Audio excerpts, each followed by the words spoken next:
From San Diego, California, this is a One Extraordinary Marriage show, where being busy is overdone, romancing is fun, and scheduling sex has taken the guesswork out of wondering when you're going to get some. I'm Tony DiLorenzo, your co-host, along with my beautiful wife, Alisa. From coast to coast and around the world, thank you for joining us. It's time to talk sex, love, and commitment. Give us a call or text us on the Hug Hotline at 858-876-5663. Or send us an email to hugs@oneextraordinarymarriage.com. This is part 1 in our series, Dream Again. This week, we're talking about what happens to you and your spouse when you come together as a team and dream again. And as we start today's show, listen to this quote from Napoleon Hill. He said, "Man alone," and I'll just add man or woman, "alone has the power to transform his thoughts into a physical reality. Man alone can dream and make his dreams come true." And that's really what we're going to be talking about throughout this series. But first, we start each One Extraordinary Marriage show with a hug. And a hug is an opportunity for you to hear from someone else who is experiencing breakthrough in their relationship, who's seen transformation. And this hug comes from an email message we received that starts with, "I found your podcast while searching for premarital podcasts. All right. After sifting through several that didn't resonate, I gave yours a listen. I want you to know that you are saving marriages before they even begin. My fiance and I have been together for over 4 years, and we just got engaged. I've been terrified of failure in relationships. I've been dumped and cheated on and battered by past relationships. I worry that any fight could be the one in which I'm abandoned, and I fear that any wrong move could lead to being left. My fiance has never given me an ounce of reason to believe that he would ever leave, but I recently took an interest in preparing to be the absolute best wife that I can be when our wedding comes and goes and the honeymoon stage is out the window. Enter One Extraordinary Marriage. I started with the most recent podcast at the time and scrolled down to a few that sounded relevant. In the last 4 weeks, we are more connected, more enthused about our love life, and overall in a better place. Right on. I've learned great things that I can practice in my marriage since I've started listening from the beginning, such as the power of owning your mistakes, saying what you want instead of assuming your partner should know, and more effective communication. What you are doing is not just for married Christian couples. You have completely transformed my relationship with my fiance in only a few short weeks. As you said, it only takes 1 week to make a difference. I can only imagine how different things will be once I work my way up to date. Thank you for saving my marriage before it began." I love it. Oh, so honored and blessed to have you part of the One family. And hey, and for all of our folks out there who are engaged or dating and about to get engaged or about to get married, man, we love it. We love it that you jump in because you have something we never did. And it is something that is going to allow you to understand once you say "I do," what you're stepping into and what you're going to be walking to and through together for years and years to come. So right on for you, and for all of our married folks, you know we love you. So just keep on listening and keep on rocking and rolling. And I just have to say, it puts a little smile on my face that when she did a search for premarital podcasts, the One Extraordinary Marriage show came up.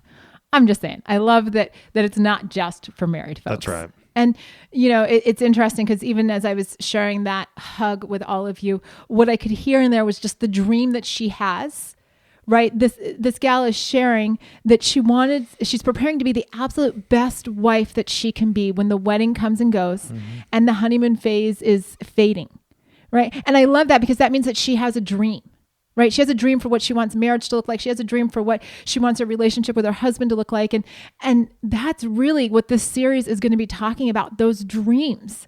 And, you know, it's interesting because as this series is being first released, it is the end of a calendar year. And a lot of people are looking back, right? You'll hear people will say like, "Oh my gosh, I can't believe we're at the end of the year already," or so much time has flown by, and there's almost this anxiety of, "Oh my gosh, like keep looking back, like I didn't do everything that I wanted to do," and I'm feeling this like, what am I going to do? And it's interesting because all that time that we spend looking over our shoulders, looking at what has happened, looking at what didn't get done, looking at mistakes or transgressions or whatever it is, it's very hard to look forward and create a future when you're spending so much time looking back. It's been a challenge for us over the years. It's been a challenge for many. I know just, as we get emails and voicemails and things like that, Instagram messages and whatnot in the One family, that when there's all of this past, it does become hard to dream. And yet the dreams that the two of you have, both individually and as a couple, they're so, so, so important. And I want to share one thing with all of you as we start this show, because, you all know I like definitions. And if you don't, I do like definitions. A lot of times when we're talking about a topic, I will define it and define what we're going to use that, what the definition is for that word for the purpose of the show. And Tony and I were talking before we started this recording, and he asked me the question. He's like, well, I don't see a definition in here. He's like, are you going to define it for them?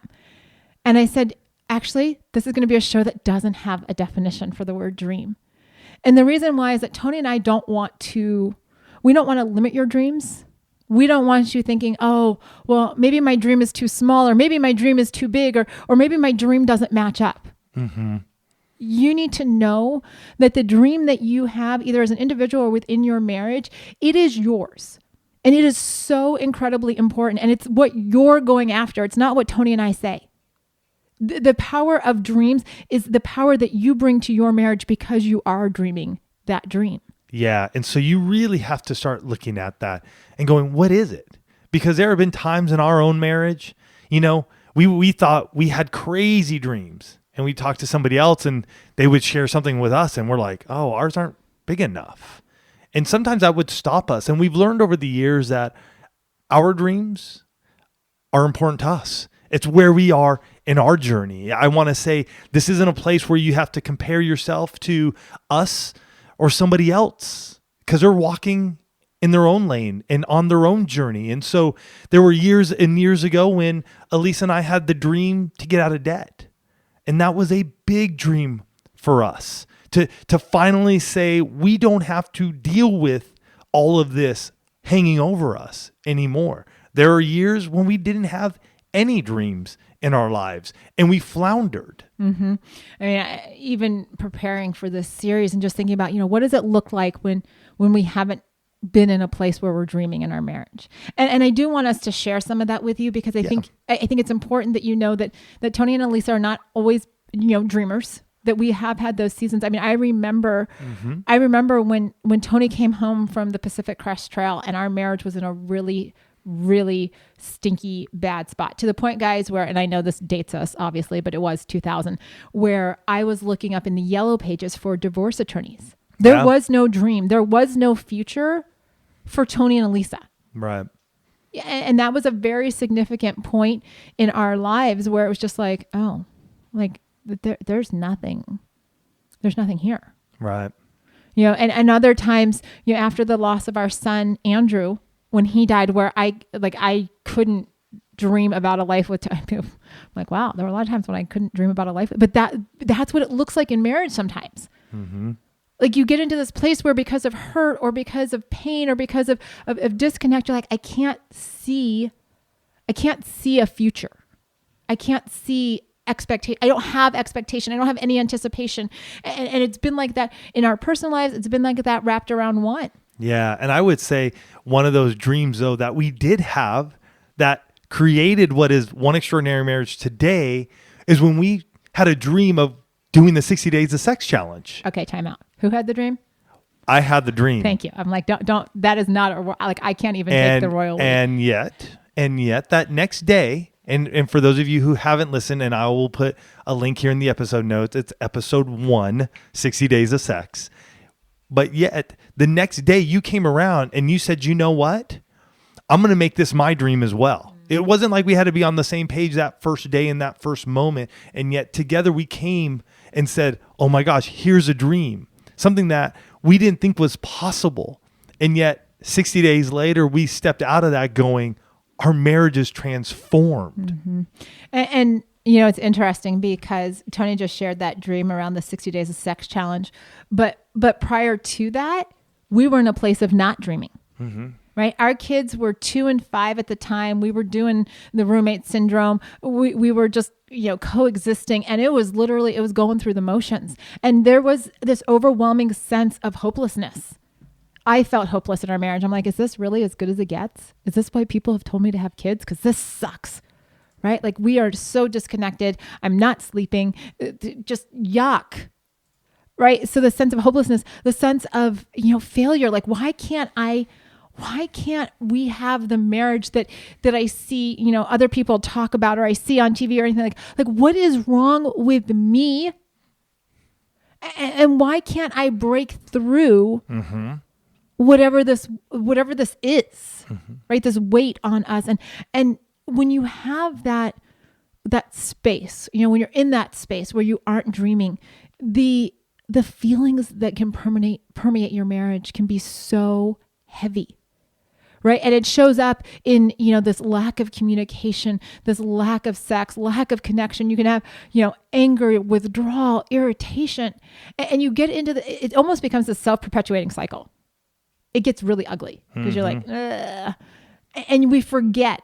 And I think it's one of the joys of children, sometime between like 3 and 5, when their imaginations really kick in, right? And you've seen these kids, right, at the grocery store where they have got like the cape on, right? Their superhero cape, and they've got their rain boots on, and maybe they're wearing a crown because you shouldn't ever leave the house when you're 3 years old without a crown. And you can ask this little child, this little girl, like, what do you want to be when you grow up? And she'll give you like 7 different things that she's going to do when she's an adult, right? The dreams are so real, right? And there's this anticipation and this excitement, and she knows that she's going to go to the fire station because she's going to be a princess firefighter superhero, right? Like it's all kind of wrapped into one. And I remember those days too, when our kids were young, and I would sit on the floor with just buckets and buckets of Lego in front of us, and Alex and I would just build these creations. And I would mainly make like these spaceship looking things, and Alex over here at his age of 5, 6, 7, wherever he was, 8, 9, he would be coming up with it didn't look like anything, to tell you the honest truth. And yet the dream he had in his mind, the imagination he had, it was coming to life. It was coming to life. And our dreams are that way too, right? What we have to know what they are so we can create that. And that's where, we start looking at the depth that comes back into your life when you've maybe lost your dream. And there can be a lot of things that can cause you to lose your dreams. I mean, obviously we talked about finance, we've talked about child loss, we've talked about, we've had pornography. I mean, there are a lot of things. Heck, the recession. I mean, we were on our butts, no dream whatsoever, for a while. Absolutely. And we have to remember as adults that the same richness that happens in a child's life when they have dreams, we get that too. When you and I start to dream, they give us, our dreams give us a sense of purpose and direction, and they bring this anticipation back into our lives, and they give us focus, right? Tony mentioned the dream to radically change our sex life, which became the 60 days of sex challenge. But beyond that, what was our dream to have regular sex in our marriage? That dream became the intimacy lifestyle. Right? What was our dream? Like how we had this dream that we would have regular conversations in our marriage. Just can we get to the point where we start talking regularly? Now that first started getting behind these microphones, right? And that just became such a habit. But for us to get away from the microphones, to have it just be Tony and Alisa, how would we create that? And I don't even know how long the phrase walk and talk has been in existence in the one family. It would be really interesting to go back. I'm sure somebody in the one family knows when we started saying that, because you guys know a lot more about the show sometimes than we do. But that has become such a part of the fabric of our marriage that I envision that we will be walking and talking together for the next decades into the future. Right? We had a dream, and this is like our big, crazy, like way out of the box, ginormous dream. But we have a dream to dramatically decrease the divorce rate in the world. Not just like in our own little pocket of it, but in the world. And that is where One Extraordinary Marriage came from. That's a big, ridiculous dream. And I will tell you that sometimes people will tell you that your dreams are way too big. That's when you tell them to zip their lips. Or you just ignore what they're saying, because obviously they're dream stompers, and you don't need dream stompers in your life. And also, again, like I said at the top of the episode, the comparison. Like, your dream is there. You're going to get there. It just may not be right now. And it may mean that you got to walk through some stuff to get to that dream. And in all honesty, the formation, the cultivating that happens in that process when you reach your dream, it's so much more fulfilling than if it was just handed to you. A great example is when Alisa and I went on our 20th anniversary trip to Peru. That was a dream that came about in our 3rd year of marriage. And it was something when we were young marrieds and didn't have much money. We were living like as cheaply as we could, but we had this dream that we wanted to go to Peru. And we would talk about it when we were out hiking and backpacking of like, oh my gosh, we're looking at some of the most amazing wonders here in Southern California and in California that we've hiked through. And then what's it going to be like when we go to Peru and experience it? Well, life happened and things happened and other dreams came in and we lost that dream. It went bye-bye. And I remember as Alisa and I were beginning to think about where we wanted to do for our 20th anniversary, she was looking and she screamed out to me because I was sitting in the kitchen. She was in the office and she just said, "What about Peru?" And that dream came back to life. And it was 17 years later. And yet we were in a place and in a position that we could go experience that, how we desired back then. So believe me, that's just traveling, and it took 17 years to get there. Mm-hmm. So don't ever discount those small dreams that you may have right now and what they're going to come to. Well, and the journey is so important, right? Mm-hmm. Getting to the place where you're dreaming again and where the two of you are working on creating your dreams it's a process. We hear it all the time. We talk about process. We talk about process here at One Extraordinary Marriage. And yet we have to have the dreams to go through the process. Otherwise, we are just living that Groundhog Day life. And we want to talk about how you cultivate a dream and how you support each other's dreams. But first, we want to acknowledge this week's sponsor, and that is the One Marriage Conference. And in all honesty, you guys know, but it bears repeating that the One Family is all about community. It shows up when people repost Instagram. It shows up when somebody says, "Hey, my friend sent me your podcast," or when we go to a conference and we get to see the One Family in person. And, it doesn't matter where you are, that family matters. And one of the things that all great families do is that they get together and they spend time together. And that's exactly what happens at the One Marriage Conferences. This conference is an opportunity to just get together and be there with you, because that is a big dream of ours. Every time that we see you face to face, that you are a dream come true to Tony and I. We bring you the best of what we do, our strategies, tips, and practical application, and we wrap it up with fun and laughter. And you get to walk away with the tools that you need to make your marriage even more extraordinary. So join us February 2020 in San Diego, California, and March 2020 in Henderson, North Carolina. Interestingly enough, and we're sharing this with you guys, it ties in so well to the show, is that the 2020 theme is Dream Again. And the whole day is going to be dedicated to cultivating the dreams that you have inside of you and inside your marriage. So be in the know of all things live and in person. Go to oneliveevents.com. Don't miss out on spending time with family, but more importantly, don't miss out on cultivating your dreams. Mm-hmm. Go to oneliveevents.com. So I want to ask you, when was the last time that you gave yourself permission to dream? To really just take a step back, maybe with a cup of tea and a notebook, or, sitting at your favorite beach, or, taking a walk or a hike, and just go, what are my dreams for my life? To think about life with no limits. To ask yourself, if there were no limitations on our finances, on location, or anything else, what would we do? Where would we go? So the simplest way to do this, sit down. And sometimes we overthink things. We overthink them and we go, "Oh, I could never do that. Not where I'm from, not what my socioeconomic, not what my family has, not this." And so we come up with all the reasons why we can't, because we take too much time and we sit there and we ponder. I really believe sometimes the best way to dream, get yourself a timer in 1 minute. Put down as many dreams as you can in 1 minute. Try to hit 20. Try to hit 30. Write as fast as you can.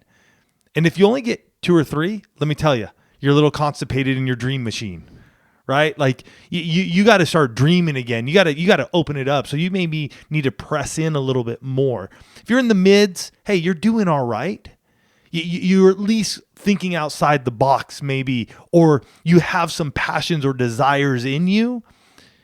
And if you've hit 20 or more, you've let loose. Like you have the imagination of what I would say of a kid who could just sit down and not ever think of limitations on their life. Can we give them more than a minute? You have to write really fast to get 30 things down in a minute. 20? Okay. Or 2, I mean? Yeah. I didn't mean 20 minutes. 2 minutes. I'm like, give them a little bit of time. You're scaring people. I'm not trying to, I'm not trying to scare you. What I'm trying to get you to do though, is to go, what is it? And almost turn off the reactional and the reaction part of ourselves that say, I can't. Right. Because I do that too sometimes. Like, oh, well, what if we do this? Or what if we do? And then all of a sudden it's like, well, do we have enough money? Do we have enough time? Can we make all this happen? And so then you start thinking of all the details and you forget that, man, I want to do this and I want to do that. You discount it. And Alisa and I have done the same thing. I mean, I've sat down and done these as well. And I'll tell you, there have been times when I'm constipated. Like it's hard to get 5 down. And there are other times when I've been able to blow through it and just be like, wow, I'm ready to go. And you need to ask yourself, what have you always wanted to do that maybe because of a particular season or because of a particular set of circumstances you've put on the back burner? Maybe it's because of kids or because of health or because of work that you've said, you know what, I'll get to that someday. Write down your someday list. I don't want to call it a bucket list because everybody has a mindset around that. Write down your someday list. Someday I'm going to. We're going to work on making someday come a lot sooner than someday. But you got to start. Because here's the thing. If you don't give yourself permission to dream, then your marriage is going to hit a ceiling. That's why dreams are so powerful, because they break open the ceilings. They break open your imagination. They start to take you into a place of excitement and the whole what's next and what can we do? And it becomes this place of energy within your marriage. And it's not just how are you cultivating your own dreams, but it's also how do you support your spouse? And part of the reason why I had to include this as one of the action items is because this right now, guys, this is where I stumble the most, because we have done enough of the Love Deeper workshop. We've got enough personality reports here in Tony and Alisa's land. I am the one that puts the brakes on things. I am the details. When Tony says don't get stuck in the details, he's looking right at me because I am the, the brake on the car. I am the get stuck in the weeds. That's who I am. And so I bring that up because I'm working on this myself. It is a work in progress for people like us. And it's, oh my goodness, there are just times when, here's the thing. You can go anywhere. You guys can go to conferences individually. And they'll tell you to do this, but believe me, and you'll get so excited, and then you'll walk through the door, and you're about to spew everything to your spouse because you're just so giddy, and you're jumping up and down, and they're just like, "No, we've gone through that." And so within a marriage, though, we can have our individual dreams, but we still want to make sure that we're sticking together. We're honoring our vows and the "I do till death do us part." That we're going to have some dreams that we are going to dream together. You know what I mean? To lose 20 pounds is probably your individual dream and a goal. It's not that of your spouse. Your spouse may still want to eat, Cheetos and bonbons. So, and we've been in that situation as well. And how do you make that work? But we also want to make sure that you guys are dreaming again together. And do realize that your spouse may be the biggest person right behind you going, well, that's not possible. We've lived that out. And sometimes you have to step away and not get confrontational with them and just go, hey, I need to be in this spot, in this place. Because there's something about to shift. There's something there's something going to break through for me, and it's going to be there for us too. And so to my earlier point about the fact that you don't need dream stompers, you still need to cultivate your marriage. And this is where the language starts to shift, right? Because instead of just being like, absolutely not, no, that's not going to happen, kind of like I did initially with the 60 Days of Sex Challenge. I use myself as an example. We need to start being spouses that ask the question, well, what does that look like? right? Tell me more about your dream, because I'm still trying to like wrap my head around it, right? That's all. How can I support you, right? What is it that you need from me? Sometimes we think that they need us to like jump in with both feet, and they're like, can you just ask me how it's going every couple of days? Right? You need to know what your spouse needs from you. How can I be your cheerleader? Being your spouse's biggest cheerleader, even if it's not something you're like, wow, like I'm not even sure about this, you provide your spouse something that only you can. Mm-hmm. And it is a role that you were created to fulfill. And that goes both ways. Yes. This is, male and female cheerleaders. But we need to ask those questions because it's one of those things where you getting there and being in a position to not just cultivate your spouse's or to cultivate the dreams that you have, but to support your spouse. It's a game shifter for marriages. And as we look forward into a new year, it's going to, for those of you that will do this with us, for those of you that will say, you know what, I am going to dream. Mm-hmm. I'm going to envision what next year is going to be like. And it's going to be, I'm going to do it with my dream, with our dreams. You will create a shift in the next 30 days in your marriage that will actually start to be a catalyst and carry you into next year. Yeah. And if you're ready to do that, we have a free resource for you called our Dream Card. And what we want to do is we want to get this card into your hands so that way you can start sitting down and just writing it down. What is our next year? What is my dream? What is our dream going to be for our marriage, for our life? And we're going to help you set that up, 1 year, 5 year, 10 years out. Because sometimes when we only look right now, we can hit that, and then we have nowhere else to go. And so where can we really be going? And again, it's taking that what's the word I'm looking for there? Next step? No. Taking that action. Thank you. It's the whole ESP thing we talk about, guys. I'm like playing charades over here. Yeah. Taking that action of, hey, 2 minutes. Mm-hmm. What's that what's the 1 year dream? 2 minutes. What's that 5 year dream? 2 minutes. What's that 10-year dream? And there you go. You have that. So if you want that card, go to oneextraordinarymarriage.com/dream card, and you'll be able to download. That's free from us because we want you guys to dream again. We're excited about this series and to be going through this with you guys. So join us next week for part 2 in this series, Dream Again, Bridging the Emotional Gap. This week, though, make it your time. You got to do it.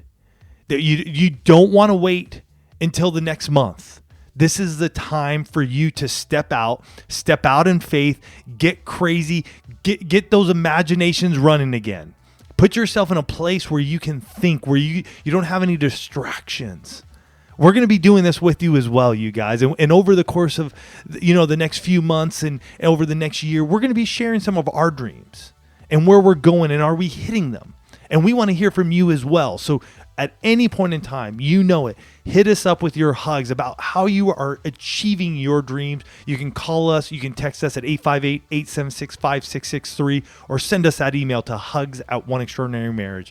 We love you guys. We're excited for what's ahead, and we can't wait to see you dream again and actually reach those dreams that you so desire. Love you guys. Have a fantastic week, and we'll catch you next week. Love you guys.